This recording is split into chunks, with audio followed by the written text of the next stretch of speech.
And lastly, comments by Senior Advisor David Plough were criticized today. Earlier this week he said, quote, "The average American does not view the economy through the prism of GDP or unemployment rates or even monthly jobs numbers. People won't vote based on the unemployment rate. They're going to vote based on how do I feel about my own situation.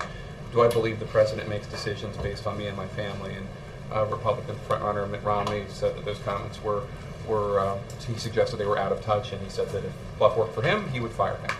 Well, I understand that we're engaged in rather the Republicans are engaged in a primary campaign trying to get some media attention. I don't know where the voters that some other folks might be talking to, but most people do not sit around their kitchen table and analyze GDP and unemployment numbers. They talk about how they feel their own economic situation is, and they measure it by whether they have a job, whether they have job security, whether whether they're meeting their house payments, whether their mortgage is underwater, whether they have the money to pay for their children's education, or they don't, whether they're dealing with a sick parent and can afford that, or whether they can't. They do not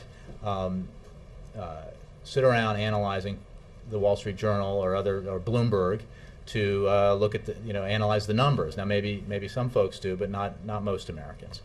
I think that's the point David Plough was making. That's the point the president was making just moments ago in his statement in the Rose Garden.